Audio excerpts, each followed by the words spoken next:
Muy buenas tardes o noches, que como ya es de noche, como no hay luz, parece que es de noche.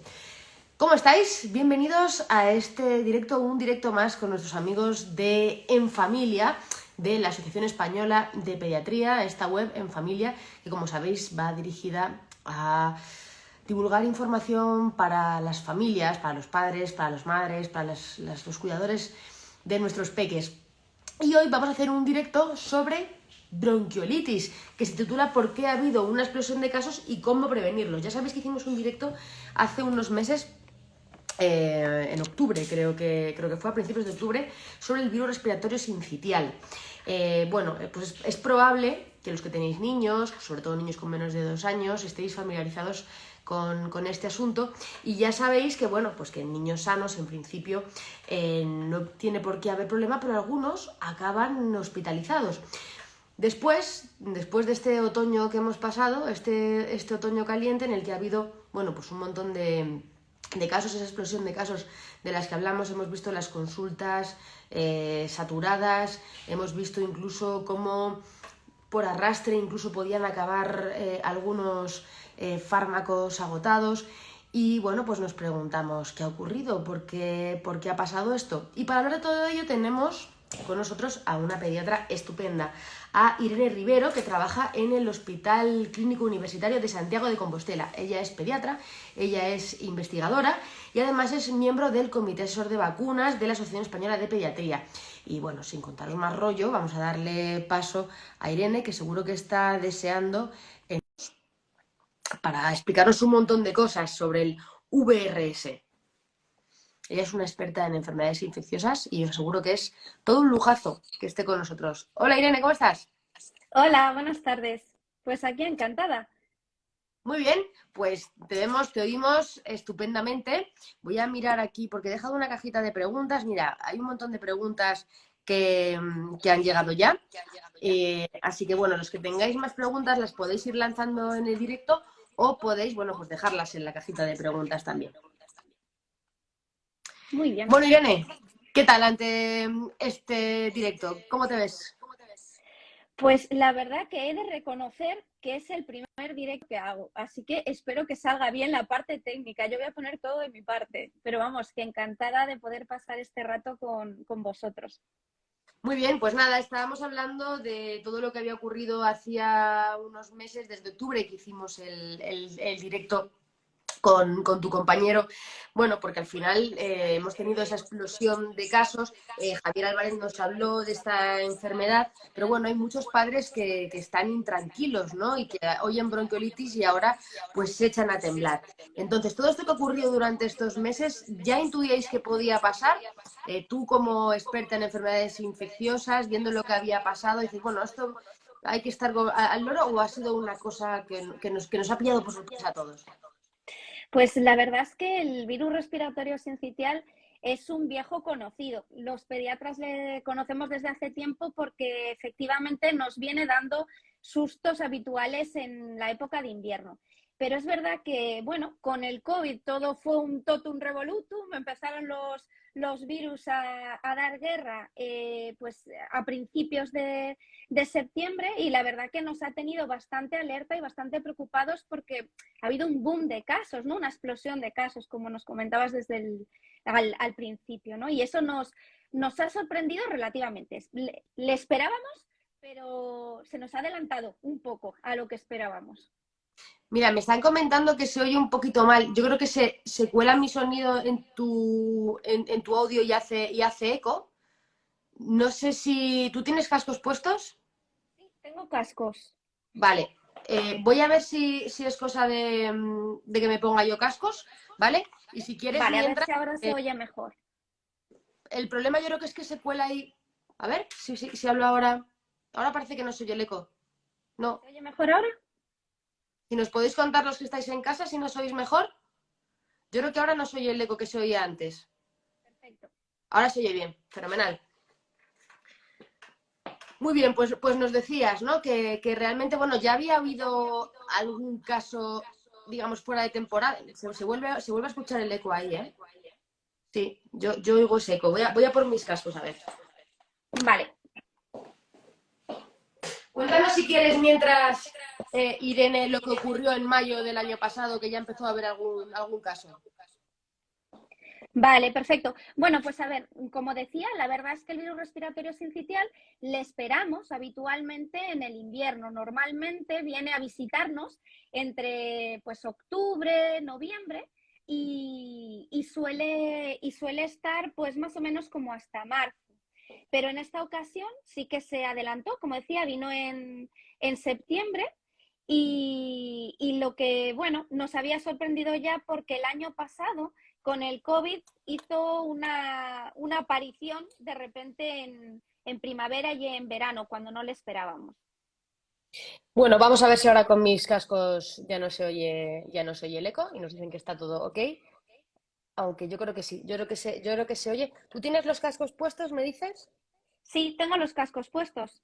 Pues entonces yo creo que es un tema de que cuando yo hablo tienes que bajar el volumen para que no se cuele mientras esté yo hablando. Ya lo siento, pero eso pasa a veces con algunos móviles. Baja el volumen un poquito para que no Perfecto. entre yo. Bueno, pues vamos a ver cuáles son estos datos y por qué acabamos 2022 hablando de bronquiolitis.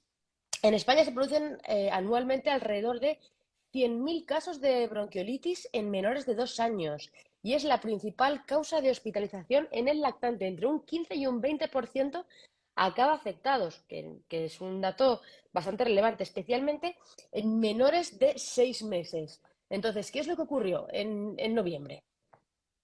Bueno, pues la verdad es que en noviembre básicamente lo que nos ha sucedido es que normalmente, como decía, suele aparecer en noviembre, empiezan a haber muchos casos, pero en esta ocasión empezó a haber el número esperado, más o menos de noviembre-diciembre, empezó a aparecer en septiembre. Entonces, realmente en noviembre estábamos completamente saturados en los servicios de urgencias, en atención primaria y a nivel del hospital, porque teníamos un pico de incidencia muy alto, más alto del que esperábamos y en un momento en el que tampoco le esperábamos, pero sobre todo porque además coincidió en el tiempo con otros virus respiratorios como la gripe, que ya de por sí nos aumentan mucho la demanda asistencial. Entonces, realmente, pues el problema principal es que estábamos saturados en todos los servicios de atención médica y no podíamos atender como nos gustaría y nos daba miedo que aumentaran tanto los casos como para encontrarnos en una situación como el COVID y demandábamos que se nos escuchara y que se nos facilitara un poco una atención, pues haciendo un poco un estado de emergencia, ¿no? Como hubo con el COVID. Claro, porque al final hay una confluencia, ¿no? Del VRS con el virus de la gripe, ¿no? Bueno, y en este caso ya el COVID también. No estábamos preparados porque esta alerta era imprescindible. ¿Qué es lo que pasó?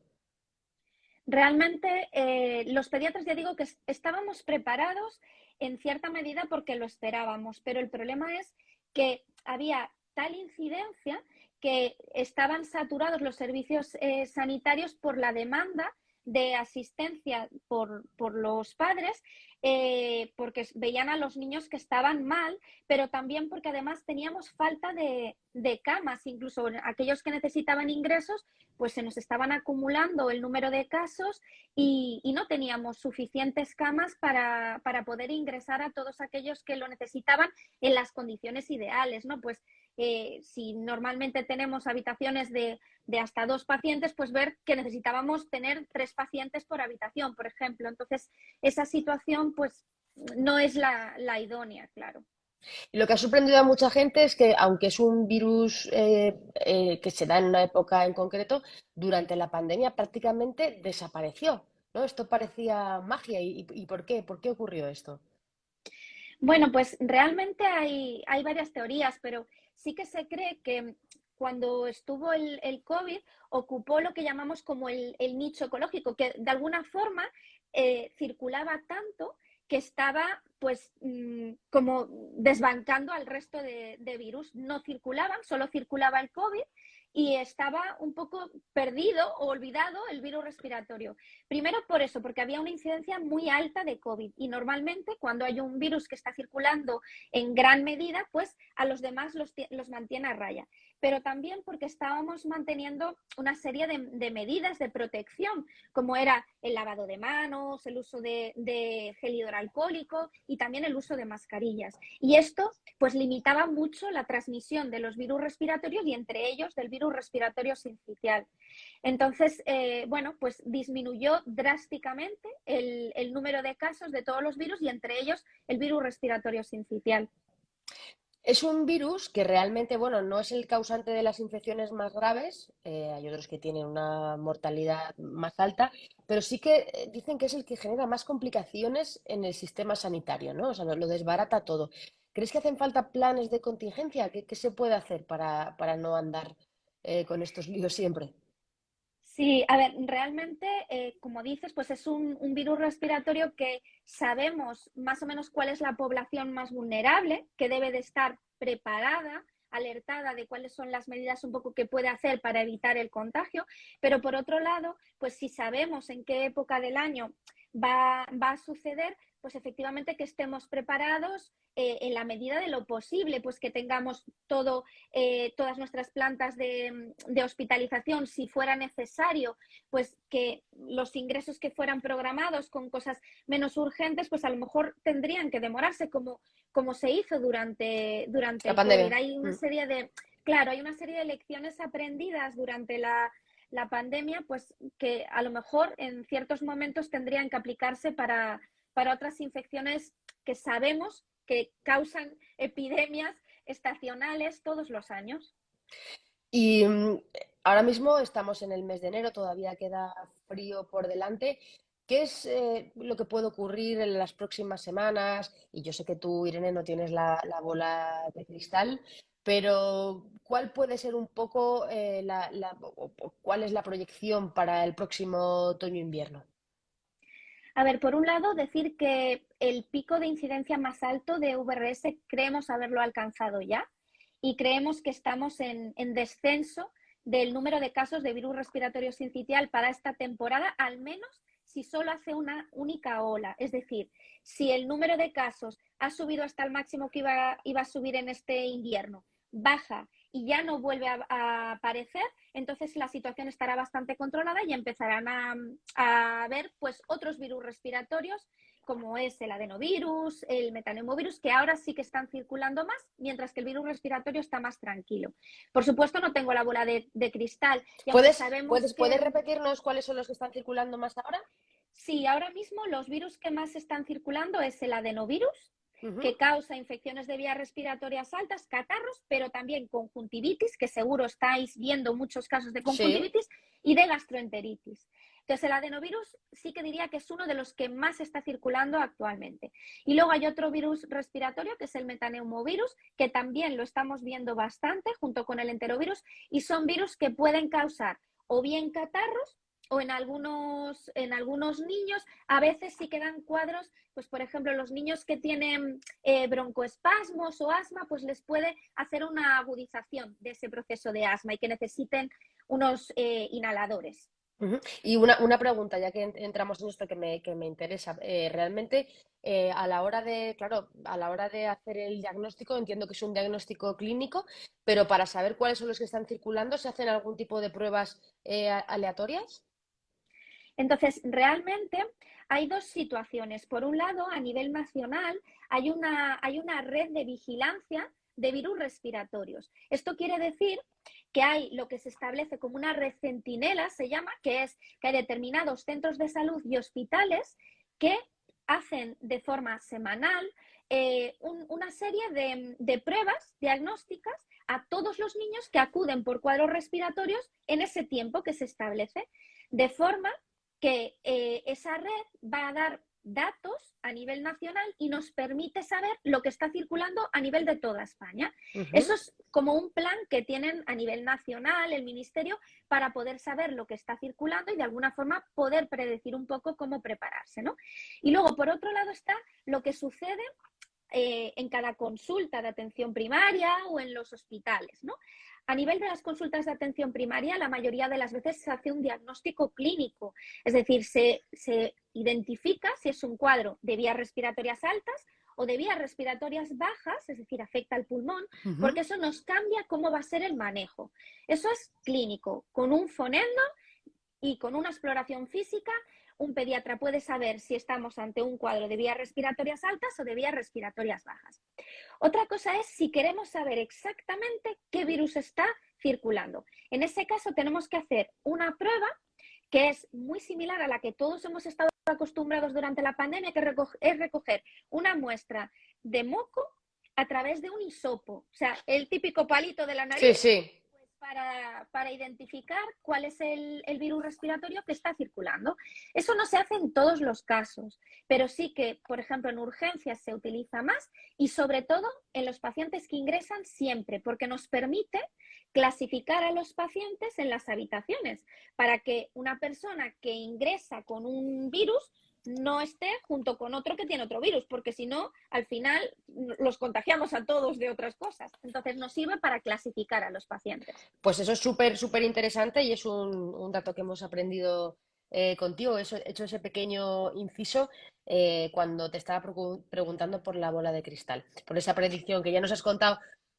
Bueno, ahora está muy bien lo de, iba a decir, está muy bien, no, no es la manera de decirlo, pero si tenemos bueno, sacar algo positivo de lo que no se puede sacar positivo, que es esta pandemia, es que ahora cuando hablas de pico y de incidencia, pues ya tenemos muy claro que es una ola, ¿no? Entonces, pues ya sabemos que bronquiolitis hemos alcanzado el pico de la ola y que en principio no se prevé que tenga que haber más olas. Otra cosa es que la cosa se vaya de las manos, que eso no lo sabemos.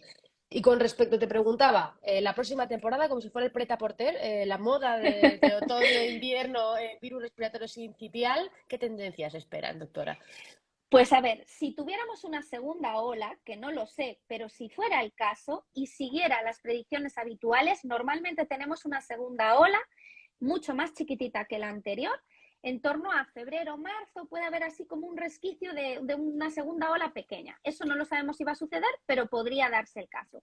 Y si se comporta el virus respiratorio como lo hacía antes de la pandemia, esperamos volver a ver al virus respiratorio dándonos guerra a finales de año, normalmente en torno a octubre, noviembre, que vuelva a Ujú. empezar a haber casos.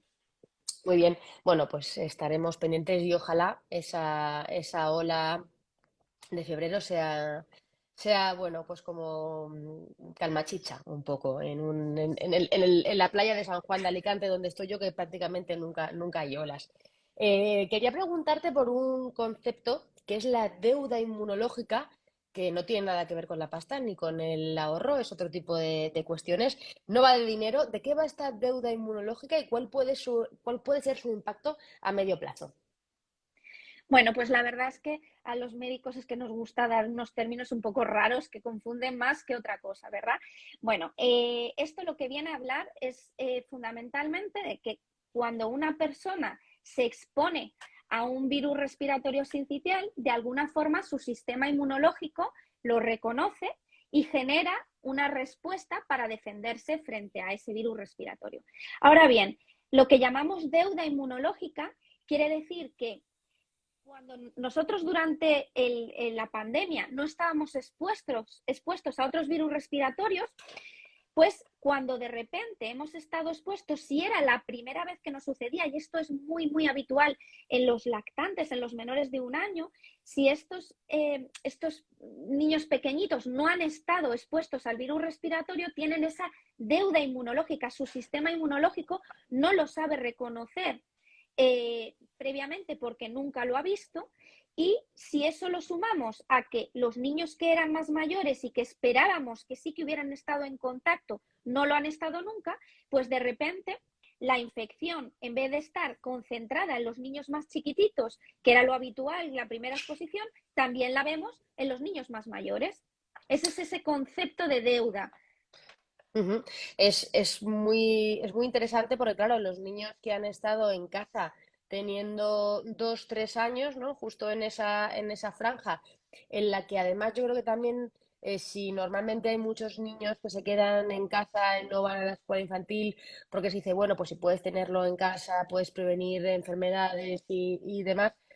Claro, igual con la pandemia, aparte del año, o casi un año que supuso para los niños entre marzo y septiembre del año siguiente no ir al cole o a las escuelas infantiles.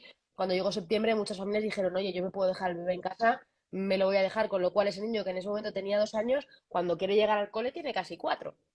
Y entonces, claro, ha estado en esa especie de burbuja, ¿no? Que se ha hablado tanto de los grupos burbuja, pero estos niños que han estado en estas burbujas y entonces te encuentras el de 4 con el de 2. Y bueno, pues esto es importante entenderlo porque explica por qué de repente si está, hablamos de un 15, un 20% de casos que tienen hospitalizaciones, si tenemos una muestra de niños que es la del 0 a 2 años y de repente nos encontramos que va de 0 a 4 o 5 años, bueno, pues se duplica, ¿no? Eso es. Eso es, al aumentar el número de personas que están expuestas, aumentamos las probabilidades de que ese 20%, aunque siga siendo un 20%, el número total es mucho mayor si el número de personas expuestas es el doble. Entonces, efectivamente, esa situación se ha dado este año y la situación que hablábamos de que el primer año de guardería parece que solo van a reservar plaza y ya está, no Sí, van, solo reservan plaza, pues este año los niños de 2 años estaban casi que en esa misma situación de reserva claro, de plaza. eso es, justo. Muy bien, pues vamos a pegarle ahora un repaso a los protagonistas de esta tarde, el virus respiratorio sincitial, la bronquiolitis, y vamos a hablar, bueno, pues como decíamos, en la mayoría de los casos, bueno, pues la clínica es leve, es como un resfriado, como un catarro, en pocos días, bueno, pues la cosa se resuelve, pero hay otros casos en los que los síntomas se prolongan y la cosa puede acabar con el niño ingresado en el hospital. Entonces, me gustaría que nos contaras, Irene, qué es, para que pudiéramos entenderlo, qué es la bronquiolitis, qué es lo que está ocurriendo en el sistema respiratorio de los niños y qué impacto tiene en la salud infantil.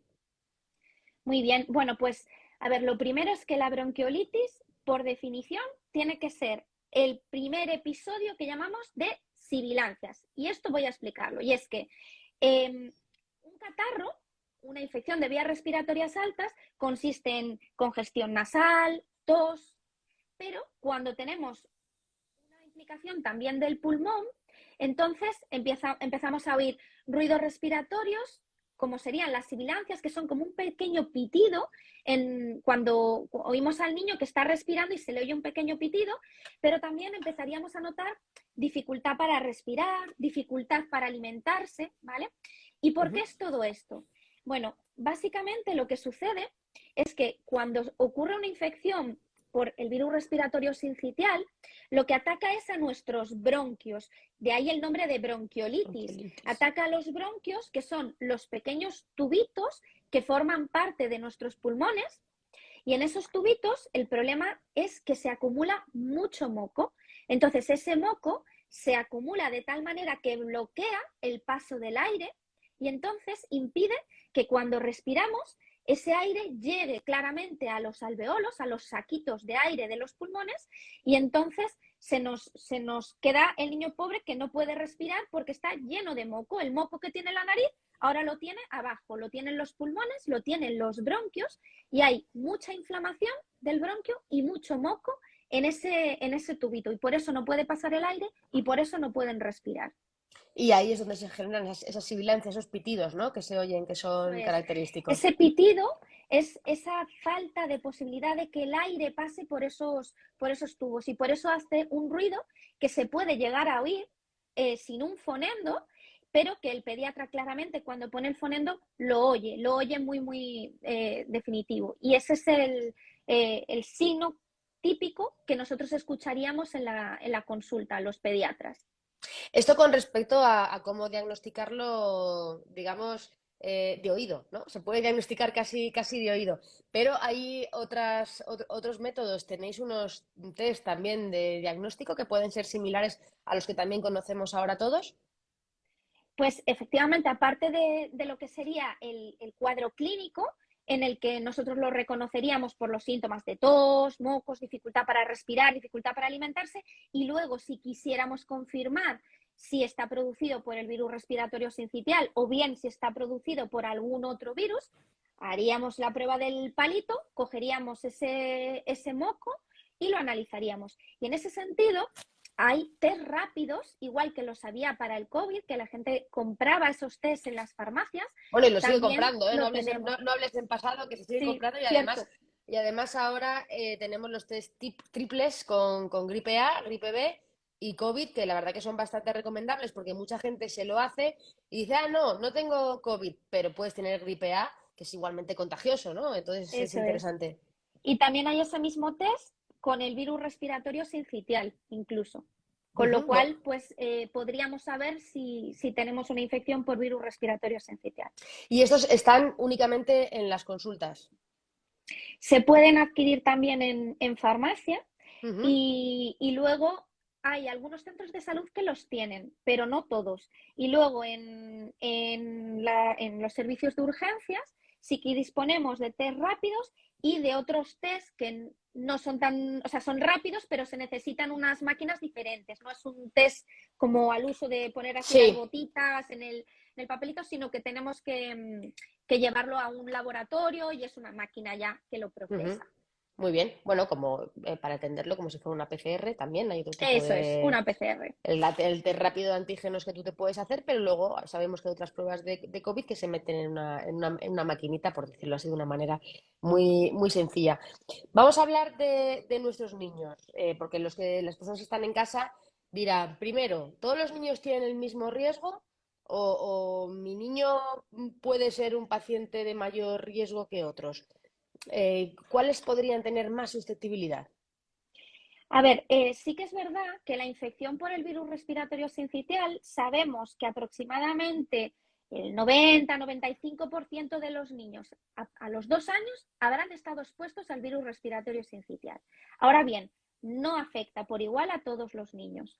Entonces, ¿quiénes son las personas más vulnerables que deben estar como un poquito más atentos a que cojan la infección por el virus respiratorio?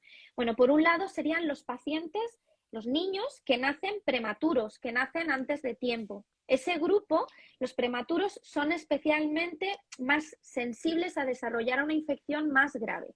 También lo son los niños, los pacientes que tienen algún tipo de enfermedad pulmonar crónica, ¿vale? Como sería, por ejemplo, el asma o incluso los pacientes prematuros que tienen una cosa que se llama displasia pulmonar crónica, que es que tienen un pulmón un poquito más débil, ¿no? Y luego, por otro lado, también los pacientes que tienen problemas cardíacos, que tienen una cardiopatía congénita o bien un problema cardíaco crónico, también los pacientes que tienen enfermedades neuromusculares, ¿vale? Y luego, por ejemplo, hay una entidad como son los niños que tienen síndrome de Down, tienen también mayor riesgo Ujú. de infecciones por virus respiratorio sincitial más graves. Cualquier persona se puede contagiar, pero sí que es un poco más probable que hagan una infección este grupo de pacientes que he mencionado. Perfecto. Bueno, pues tenerlo en cuenta también, sobre todo porque las personas, las familias que tienen niños con estos perfiles también tienen que tener especial precaución. Bueno, pues a la hora de las reuniones, hablábamos en la pandemia antes, ya has mencionado el lavado de manos, has mencionado las mascarillas, pero hay otro punto importante de la pandemia que era la distancia de seguridad y el no podernos reunir en gran número, ¿no? O sea, estos niños que ahora pues acuden a cumpleaños, bueno, pues con la normalidad que debe ser, antes no ocurría, ¿no? Entonces, si tenemos un niño con un perfil de riesgo en un contexto en el que hay un pico de incidencia y sabemos que en ese cumpleaños pues hay niños que tienen mocos o que tienen, bueno, pues tendremos que valorar realmente, aunque sea duro, pues la conveniencia de que nuestros hijos tengan ese contacto con otros niños que sean, bueno, pues que tengan síntomas, ¿no? Al final los síntomas son complicados. Yo creo que, Irene, la complicación aquí es que los síntomas, quitando esos pitidos, ¿no? Y esos síntomas clínicos que los percibe un médico, los síntomas son inespecíficos. En general, en las enfermedades respiratorias tenemos esos mocos, tenemos esa tos muchas veces, o ese dolor de garganta, ese lagrimeo, que en función de si es COVID, si es gripe, si están un poco más de esto, un poco menos de otro, pero muy complicado, ¿no? Saber solo con síntomas qué es lo que tenemos. Eso es.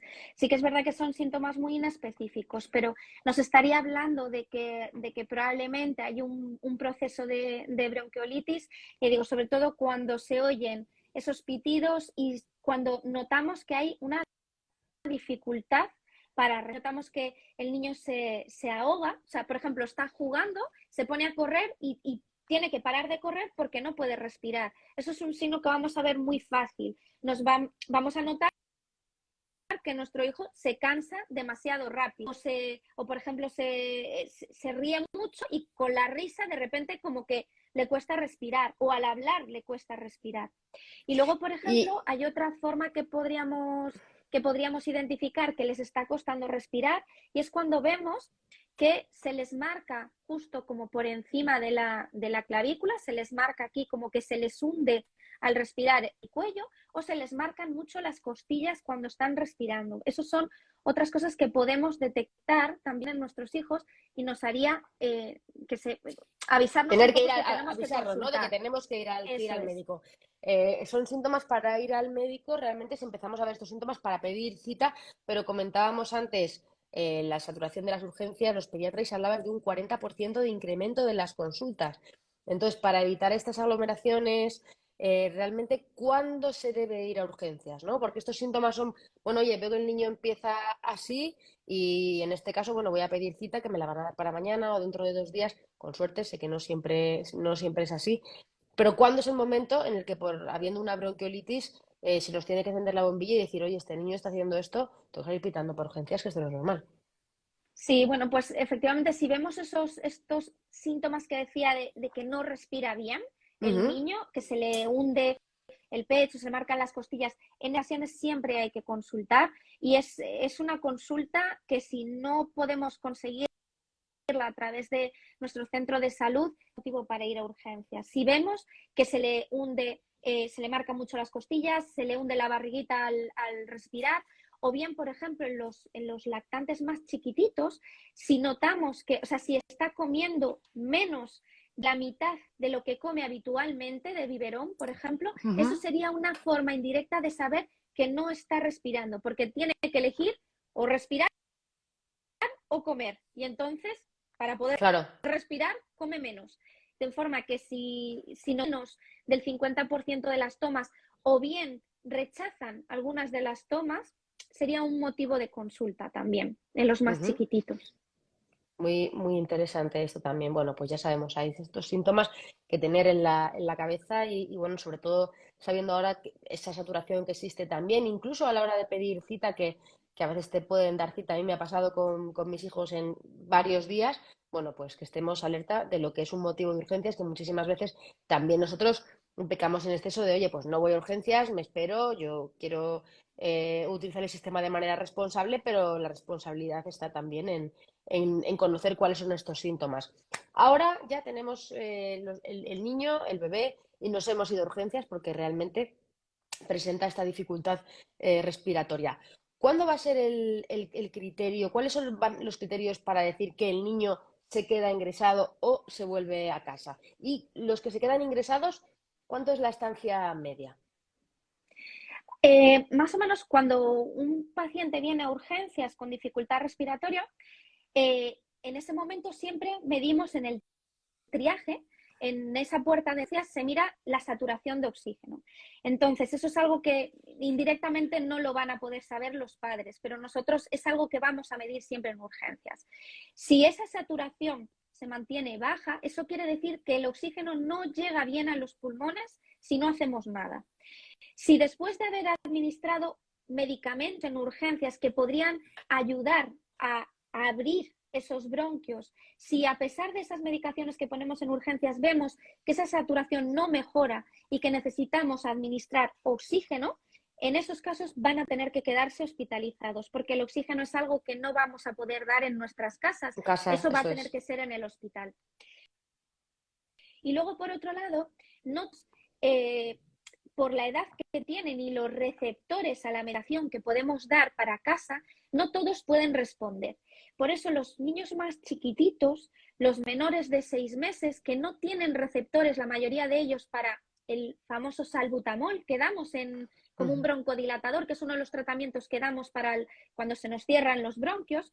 Hay muchos niños pequeñitos que no tienen receptores porque no suelen aparecer hasta los 5 o 6 meses de vida. Entonces, en estos casos, el único tratamiento que tenemos que aumenta esa capacidad de abrir los bronquios es un medicamento que no se puede dar en casa. Es un medicamento que hay que dar en el hospital. Y si lo necesitan, es otro motivo para quedarse hospitalizados. Aparte de, por ejemplo, si, como decía antes, el niño es incapaz de alimentarse en casa, si, o bien coger una vía, pues ya sea suero o bien incluso la alimentación por vía o una sonda nasogástrica, un tubito por la nariz para alimentarle, en esos casos va a tener que quedarse hospitalizado. Y luego los casos más graves, que no sirven ninguno de estos tratamientos o además de estos tratamientos necesitan lo que llamamos ventilación mecánica no invasiva o invasiva, esos niños necesitan ingresar en la UCI, en la unidad de cuidados intensivos. Y entonces, en esos casos, necesitan unos aparatos que les ayudan a respirar. Y por supuesto, si ese es el caso, pues sí que tienen que quedar ingresados.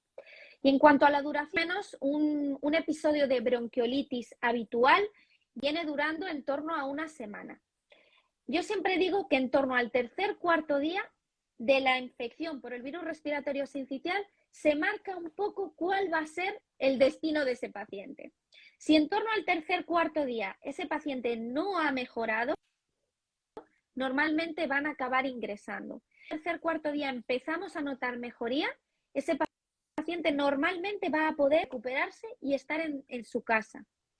Y ya digo que en torno a una semana es lo que más habitualmente dura. Tanto si es un ingreso como si es una infección en el domicilio, la duración suele ser esa. Lo que cambia es que si ingresamos vamos a estar el tiempo hasta esos 7 días en el hospital en vez de en casa.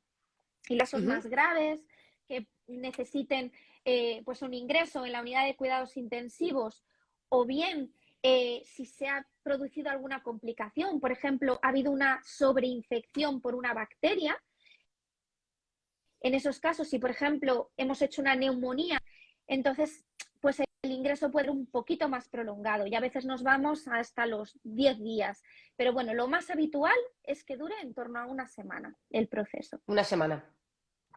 Mira, justo has comentado lo de la UCI y ha llegado una pregunta de Cris Figar que dice: mi hija se contagió de VRS a la semana de nacer.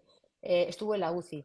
Tiene un hermano mayor. ¿Puede ser más propensa a cogerlo otra vez e igual de grave? Normalmente la primera infección por virus respiratorio sincitial suele ser la más grave y además coincide que suele ser cuando más pequeños somos y cuando nuestro sistema inmunológico es todavía más inmaduro. Entonces, ¿es posible que se vuelva a infectar? Sí, es posible, porque una de las cosas que sucede es que el virus respiratorio sincitial no genera inmunidad duradera, es decir, nos pasa un poco como con otras infecciones de los catarros comunes que podemos volver a coger un catarro, coger una gripe un año y volvernos a contagiar otro año si no nos vacunamos. Entonces, el virus respiratorio sincitial, aunque hayamos tenido una infección, podemos volver a infectarnos. Pero no es esperable que la infección sea más grave. Al revés, cuanto más mayor seamos, es menos probable que se produzca un cuadro grave. Y confiere cierta inmunidad, no inmunidad total, pero ocurre un poco como con el COVID, que como ya tienes cierto tipo de defensas, se suele pasar más grave, o como cuando estás vacunado, o no tiene que ver en este caso. Sí, a ver, de alguna forma genera pues el hecho de haberse expuesto a la infección por virus respiratorio sincitial, de alguna forma nuestro sistema inmunológico lo reconoce, pero no es capaz de eliminarlo. Acabar con él, ¿no? Simplemente respondemos de una forma más adecuada. Es más fácil que no ingresemos, pero eso no quita que podamos volver a infectarnos. Entonces, por eso digo que no es como, por ejemplo, cuando pasamos una varicela. Si hemos pasado la varicela o nos hemos vacunado de varicela, no nos vamos a contagiar de varicela nunca más. Este no es el caso del virus respiratorio sincitial. Han llegado dos preguntas también, una por aquí y otra en la cajita de preguntas, ya que he abierto un poquito el melón y ahora continuamos con la prevención y con el tratamiento. Si es recomendable que el neumólogo luego revise a los niños que han tenido bronquiolitis cuando han estado hospitalizados. Entiendo en todo Un, caso, Irene, que todas estas preguntas nos las están haciendo madres y padres preocupados por sus hijos, que la respuesta siempre es individualizada en cada caso, pero por saber un poco el protocolo de un niño que ha estado hospitalizado luego tiene que ir a una revisión del neumólogo o depende. a ver, hay una serie de criterios que hacen que un paciente sería recomendable que le revise un neumólogo. Uno de ellos es un paciente que ha estado ingresado en una unidad de cuidados intensivos, seguro estaría recomendable que le vea un neumólogo, porque ha hecho una infección especialmente grave. Que haya sido hospitalizado, ahí se hace mucho más individualizado. Si ha sido una hospitalización, pero que ha cursado de una forma pues muy leve, o sea, ha necesitado, por ejemplo, oxígeno, pero no ha tenido como muchas dificultades, el ingreso ha sido, pues la verdad que un ingreso de poco tiempo y ha evolucionado de una forma bien, muy favorable, pues ahí se individualiza más y no todos esos niños necesitan que les revise un neumólogo, porque la mayoría de las veces no generaría una secuela. Pero sí que, por supuesto, su pediatra lo va a saber en la historia y si empieza a hacer muchas infecciones por virus respiratorio sincitial o por otros virus respiratorios y empieza a tener lo que llamamos bronquitis de repetición, entonces, en algunas ocasiones sí que se deriva al neumólogo por ese motivo, pero no todos los casos que tienen infección por virus respiratorio sincitial van a necesitar visitar al neumólogo después. Muy bien, pues es importante aclararlo para, sobre todo para, bueno, para generar esta tranquilidad, ¿no? En algunos padres que pueden ver que a lo mejor, pues otro bebé conocido que en la revisión dice, oye, mi hijo no, ¿y por qué no? Pues es que a lo mejor no está suficientemente revisado y hay que revisarle. Bueno, pues es importante saber que no siempre es verdad que muchas veces, claro, queremos lo mejor para nuestros hijos y todo nos parece poco y cuanto más lo revisen, mejor, pero que hay unos criterios clínicos para esto. Bien, vamos a hablar, Irene, de la prevención. El virus respiratorio sincitial se propaga, como otros virus respiratorios que conocemos bien, de persona a persona. En este caso, ¿cómo podríamos prevenir la infección? A ver, en principio, por supuesto, cuando había el uso de mascarillas, pues eso ya evitaba claramente parte de la transmisión. Pero bueno, ahora las mascarillas no se emplean en la calle y en la mayoría de los sitios no las estamos. ¿Cómo sería la forma para poder protegernos? Un lavado de manos, intentar que, por supuesto, si nuestro hijo está enfermo con un cuadro respiratorio, intentar que no esté en contacto con otros niños porque vamos a favorecer que aquel virus respiratorio que tenga nuestro hijo lo transmita al resto de compañeros o amigos con los que esté relacionado. Si, por ejemplo, tenemos un familiar adulto que está enfermo, con un cuadro respiratorio, también sería especialmente bueno que no visitará a nuestro hijo, sobre todo los niños más chiquititos, los menores de 6 meses. Esa lo decimos mucho y parece que somos muy malos los pediatras, pero es que, por ejemplo, esa visita al recién nacido, que todos estamos deseando ver al recién nacido, pero si no tenemos precaución de hacer un buen lavado de manos cuando tocamos a ese bebé recién nacido o si estamos enfermos y le visitamos, podemos tener ese virus respiratorio sincitial y llevarlo a ese bebé. Entonces hay que intentar evitar esto en la medida de lo posible, ¿no? Pues eso, mucho lavado de manos e evitar el contacto cuando estamos con tanto otros niños como adultos con un cuadro respiratorio. Es muy importante esto que has comentado sobre los bebés, tanto las visitas en el hospital, pero no solo en el hospital, porque luego vamos a casa, luego vemos un bebé por la calle que acaba de nacer y entonces qué mono y quiero cogerlo. Y como hablábamos antes, Irene, los síntomas son inespecíficos, ¿no? Es decir, yo como mujer adulta que soy, puedo tener un cuadro respiratorio en el que tenga unos mocos, tos y demás, y que yo tenga bronquiolitis y no esté diagnosticada como tal, porque para mí es algo leve y todo el mundo diga, ¡buah! Todo esto es un catarro sin más y bueno, puedo coger al bebé, ¿no? Claro. A ver, es que muchas veces la infección por el virus respiratorio sincitial en los adultos no es nada más que un catarro, tos y congestión nasal, y no hay ningún cuadro de bronquiolitis abajo, porque el virus respiratorio sincitial puede producir la bronquiolitis o un cuadro de vías respiratorias altas, y en los adultos es mucho más habitual que sea un cuadro de vías altas. Entonces, siempre que estemos con un resfriado, es muy importante que intentemos en la medida de lo posible estar pues eso, con los lactantitos, que son muy vulnerables a este tipo de infecciones.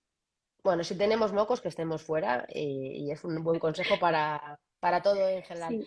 Sí. Vamos a hablar un poquito de actualidad, porque llevamos ya 45 minutos, pero sí que quiero que nos cuentes que en este mes de enero el Comité Asesor de Vacunas de la Asociación Española de Pediatría, del que formas parte, como hemos dicho, habéis emitido vuestras recomendaciones para el calendario de vacunación infantil, y la novedad ahora es que se llama calendario de inmunizaciones, ¿no? Ya no es calendario de vacunación, sino de inmunizaciones, y se ha incluido la recomendación de incluir un anticuerpo monoclonal frente al virus respiratorio sincitial. ¿Qué nos puedes comentar de esto? Bueno, pues realmente el cambio de nombre efectivamente lo hemos cambiado a inmunizaciones, porque las vacunas son las inmunizaciones activas, que llamamos, pero existe a día de hoy otra serie de moléculas, como son los anticuerpos monoclonales, que nos proporcionarían lo que se denomina inmunización pasiva. Entonces, para incluirlo en este calendario de inmunizaciones, tanto activas como pasivas, pues le hemos cambiado el nombre. Entonces, concretamente, hay un anticuerpo monoclonal para el virus respiratorio sincitial, un medicamento que se ha aprobado por la Agencia Europea del Medicamento en noviembre del año pasado.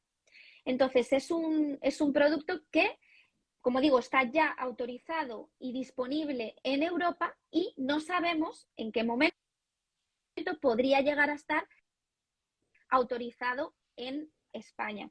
Y de ser, pues nosotros como comisor de vacunas, y en este caso de un anticuerpo monoclonal, consideramos que, dada la importancia del virus respiratorio sincitial, los estudios que se han llevado a cabo con este anticuerpo, pues nos parecía que era oportuno hacer esa recomendación de su inclusión para poder prevenir la infección por virus respiratorio sincitial. Muy bien, pues estaremos atentos a todos estos avances, y ahora que hemos hablado un poquito de la prevención, vamos a hablar también del tratamiento. Nos has adelantado antes, bueno, cómo era la pauta un poco en el hospital con los niños, pero ¿cómo se trataría esta infección? Bueno, pues a ver, a día de hoy no hay un tratamiento específico para el virus respiratorio sincitial. También diré que hay varios en desarrollo, o sea que esto da para mucho. Pero bueno, a día de hoy no hay un tratamiento justo específico para el virus respiratorio, y lo que tenemos es que intentar manejar de la mejor forma posible los síntomas que acompañan a la bronquiolitis. Entonces, por un lado, para intentar quitar ese moco y abrir esos bronquios, damos tratamientos broncodilatadores. Entonces, dentro de esos tratamientos, el más habitual es el salbutamol, que es un medicamento que se puede utilizar en domicilio, pero como decía, normalmente solo funciona en los niños mayores de 6 meses, aunque por supuesto hay muchos pediatras que ven si funciona en niños incluso menores de esta edad. Por otro lado, hay otros medicamentos, como sería la adrenalina nebulizada, pero este solo se usa a nivel hospitalario, y sería uno de esos grupos que comentaba que ingresan porque necesitan este medicamento. Hacerlo allí, Y eso luego, es. por supuesto, sí, y luego, por supuesto, el oxígeno en aquellos que lo necesiten, lo que llamamos CPAP o BiPAP, máquinas que nos ayudan a respirar. En los casos más extremos, la ventilación, el intubar al niño, que es muy poco frecuente, pero que, bueno, en los casos más graves a veces es necesario.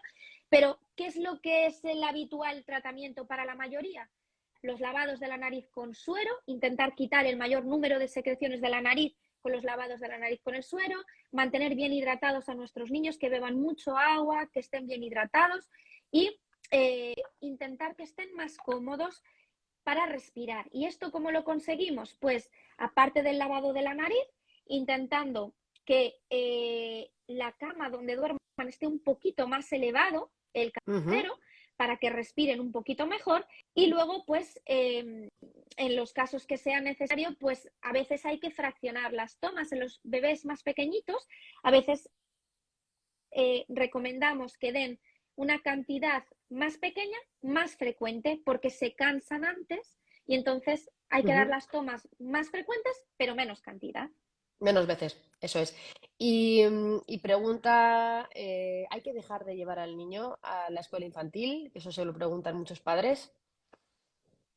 A ver, los niños que tengan los cuadros de infección por virus respiratorio sincicial o que tengan una bronquiolitis, sabemos que si van a ir a la guardería van a contagiar al resto de compañeros. Lo ideal es que estén en casa. Pero claro, a veces son síntomas muy, muy inespecíficos, no los reconocemos y algún día van a la guardería hasta que de repente ya sí nos damos cuenta y entonces se quedan en casa. Lo ideal que estuvieran en casa y que no fueran a la guardería, sí. ¿Y cuándo pueden volver? ¿Cuando ya no hay síntomas? Podrían volver a la guardería cuando ya no tengan síntomas, efectivamente, porque si están con los mocos y la tos, pues eso quiere decir que van a poder seguir contagiando. Ujú. ¿Y alguna otra recomendación que nos puedas dar así para terminar? ¿Algo que se nos haya quedado en el tintero? ¿Que quieras Bueno, yo creo mandarle este que mensajito a las familias? sí, básicamente estar tranquilos porque la mayor parte de los niños, aunque se infecten por el virus respiratorio sincitial, van a pasarlo como un catarro, como cualquier otro, sin más. Lo que tenemos es que saber reconocer cuándo hay que acudir a urgencias, que os vuelvo a repetir, sería que notamos dificultad para respirar, se les hunde el pecho, se les marcan las costillas, o bien notamos que no conseguimos que se alimenten bien los bebés, comen menos del 50% de lo que comen habitualmente, y eso sería motivo para consultar, ¿vale? Y bueno, y decir que tenemos esperanza de que aparte de los tratamientos de los que disponemos ahora para mejorar un poco la sintomatología, pues que hay cosas en desarrollo y que esperamos también que pueda haber algunos medicamentos preventivos próximamente. Eso es importante. Han preguntado también si se está investigando para poder prevenir, para poder tratar. Y bueno, pues nos quedamos con este mensaje de esperanza. Sabemos que hay muchísimos fármacos en desarrollo. Y bueno, hemos visto rápidamente también cómo con las vacunas del coronavirus se han dado grandes avances. Estos pasitos que se dan grandes para unas vacunas o para algunos tratamientos indirectamente también benefician al resto de las moléculas que están en desarrollo, porque a veces no tiene por qué ser concretamente en este caso, pero sí que las tecnologías, ¿no? Los descubrimientos que se hacen para algunas terapias, por extensión, pueden llegar a otros.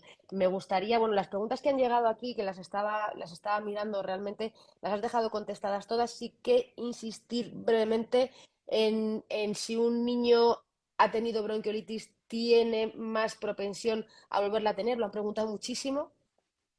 Sí, pues es lo que decía, las bronquiolitis no solo las produce el virus respiratorio sincitial, las puede producir.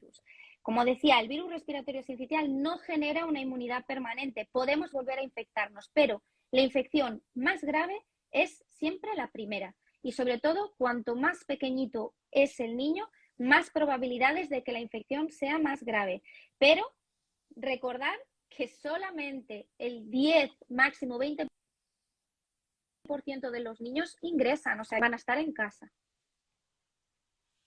Muy bien, pues llevamos 53 minutos de directo, Irene, pero nos queda algo que para mí es de lo más importante que podemos compartir, porque no solo hace falta dar información rigurosa y tan clara como nos la has dado, porque desde luego ha sido al grano con todo, me han encantado tus explicaciones, ya tengo pensado algunas piezas que hay que sacar para compartir, porque nos has dado información de mucho valor y también como me ha gustado mucho ese cómo se hace ese muestreo, ¿no? Para saber cómo es el mapa de virus que está pululando por España, pero tan importante como dar la información es indicarle a la gente dónde puede encontrar más información de calidad. Así que cuéntanos, doctora, por favor, dónde pueden dirigirse las familias para dudas que tengan sobre salud infantil, vacunas, prevención, qué les podemos aconsejar y, por supuesto, barriendo siempre para casa. Bueno, pues por supuesto, yo mi máxima recomendación, visitar la web en familia de la EP, que como sabéis es en familia.ep.es, y además enviar las consultas en caso de dudas sobre cualquier enfermedad que sea prevenible mediante las vacunas al Comité Asesor de Vacunas de la EP, que tenemos un sitio específico para mandar vuestras preguntas. Tenéis voz y nosotros siempre contestamos a vuestras preguntas. Y de todas formas, cualquier otra duda, para eso tenéis también a vuestro pediatra, que estará encantado también de contestaros vuestras preguntas. Pues te agradecemos muchísimo tu tiempo. Irene, ha sido un verdadero placer. Espero que puedas acompañarnos muchas más tardes. Dicen algunos por ahí, llegas tarde, no llegas tarde. Ahora mismo este directo se queda aquí en el feed clavadito. Lo podéis volver a escuchar cuantas veces lo queráis. Yo lo recomiendo y sobre todo que lo compartáis en los grupos de WhatsApp, de padres, de madres, de los coles, ¿no? Que, bueno, compartimos muchos memes, muchas cositas. Se nos ha perdido la chaqueta de Pablito, pero también es importante compartir esta información que puede ayudar a tranquilizar y a prevenir también muchos contagios o que las visitas a los centros de salud o urgencias sean a tiempo. Esa recomendación de visitar la página de En Familia, de las preguntas para el comité asesor de vacunas y mi recomendación personal, pincháis arriba, debajo donde pone Boticaria García y veis que pone En Familia y seguís a En Familia en Instagram, que es la plataforma para pacientes de la Asociación Española de Pediatría. Entre todas las cuentas que seguimos, influencers estupendos, nos cabe una cuenta más, que es la de la AEP, para estar al día de todas estas cuestiones. Te mando un beso fuerte, Irene, espero que nos podamos conocer pronto y que tengas razón en esa bola oráculo y la segunda ola no sea, vamos, un charquito para chapotear. Muy bien, pues muchas gracias a vosotros. Un placer haber pasado este ratito con vosotros y encantada de volver a vernos en otro momento. Así que un Nos saludo vemos y pronto. a cuidarse. Hasta Hasta pronto. luego. Chao, chao.